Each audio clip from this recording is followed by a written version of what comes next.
सिगाङावनो आङो खौरांगिरिफोरखौ खुलुमनाय जासिहरग्रोयो। दिनैथ' जोंना अख्रां गंसेनि प्रिमियार श' जागासिनो दङ आरो बेयावहाय आङो जेबायदि रल मोनदों आदाया मैथाया जेबायदि जोंनो बोसोन होदों जेबायदि गाव सुजुदों बेयाव जेबायदि आं रल मोनदों बेयाव आं थारैनो सासे गोरिब न'खरनि फिसाजो आरो बेयाव आङो लेखा फरायो सासे माने आं एथबांबो खोन्थाजोबनो थांला जाय रायजो राजाफ्रा सोरबा सोरबा नायाखैबो जानो हागौ नालाय माने फरायनो गोसो जायो खिन्थु थाखा फैसा गैया बेफोरबायदि आंखालनि माने माखासे बेयाव रल दङ गोरिब न'खरनि एसे दुखुथियाफोरनि बेफोरबायदि रलखौ मोनदों आरो आङो माने बेफोरबायदि रलखौ मोननानै आं थारैनो गोसोखौबो दुखु मोनदों माने होनबा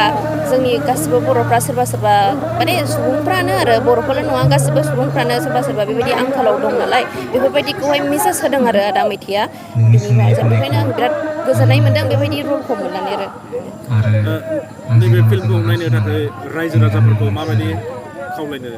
गोसो जायो? आङो बिराद नायजानो लुगैदों मानो होनबा बिराद मोजां